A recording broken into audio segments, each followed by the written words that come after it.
Morning, ladies and gentlemen. Peter Racy here from Foundation Expo 88 YouTube, and I have on Skype, and hopefully you can see the picture, um, Jon Barlow Hudson. Good morning, John. Or in the afternoon in your case, Yep. actually. Afternoon. Or good night, Evening actually. for me, morning for yourself. Thank you very much. I must say this is a great pleasure. We've had an interesting journey, you and me, over since the last 6 months, since February. Indeed. Indeed. And we're just going to talk about this morning about Morning Star, a beautiful piece which is situated in the City Botanical Gardens in Brisbane here. And I hope you like that little musical piece that I put together. Yes, I enjoyed that very much. Thank you. Yeah, that Very was fun. a little bit of fun. That was a bit of art on art. And the other thing, so just one of the things I wanted to talk about this morning was just if you can recollect some of your experiences of getting Morningstar delivered. You've written a little piece about that and what trouble you had in getting the piece on site here in Brisbane back all those many, many years ago now. Uh, well, it was built in Dayton, Ohio at a metal fab shop over, I think it was somewhere around 3 months, I think. And we built it about 80% uh, to completion because it could not be over 12 feet in any dimension in order to travel on the highway to the shipping port in California where it would go by ship to Australia. So it could only be 80%. So we built a giant wooden box around it once it was built to that 80%. And you've given us an absolutely fantastic photo of that. It was a it was quite a box. What's a box? uh, it was as big as a house, essentially a small house. Uh, so it and Paradigm were shipped first by truck, then by train, then by boat across the ocean to Brisbane. And I came over and I was there in Brisbane for 5 weeks, finishing Morning Star.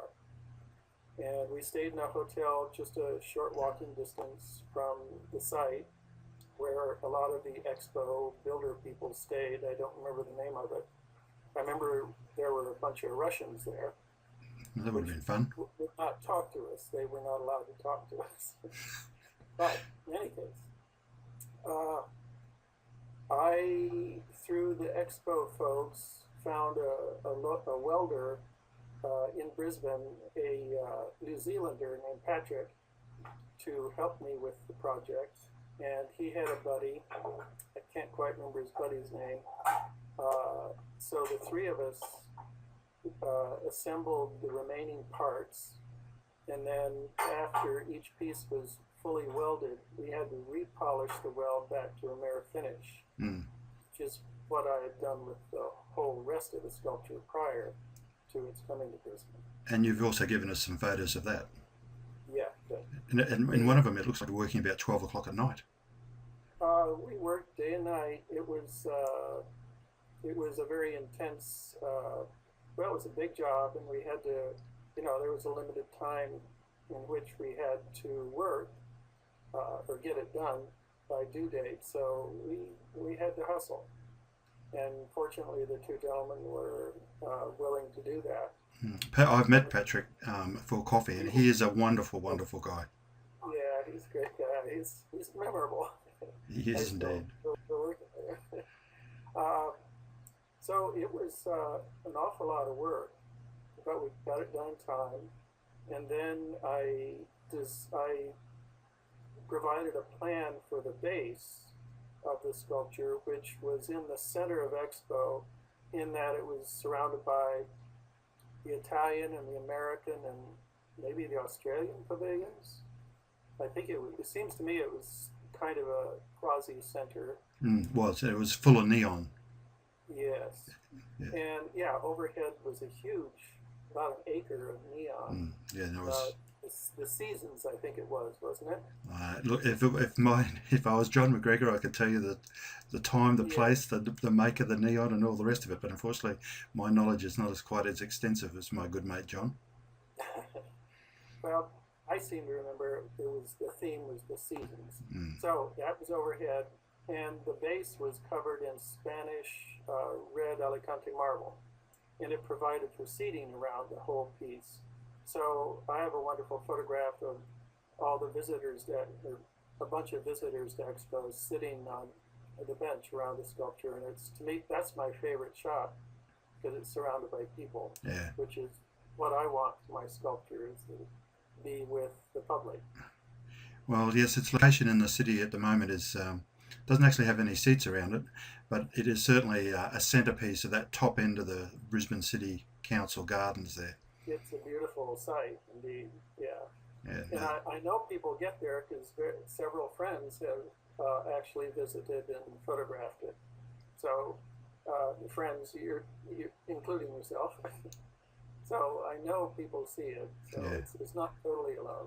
Now, Sally Ann, the Lord Mayor at the time, she had a particular vision, and the location that, well, the modus operandi behind the locating of that one was that people could walk out of the state parliament and look out at that wonderful piece and think, oh, this is such a wonderful international city. However, Yeah, trees have defeated her vision. of course. So, Nature has a way. yeah.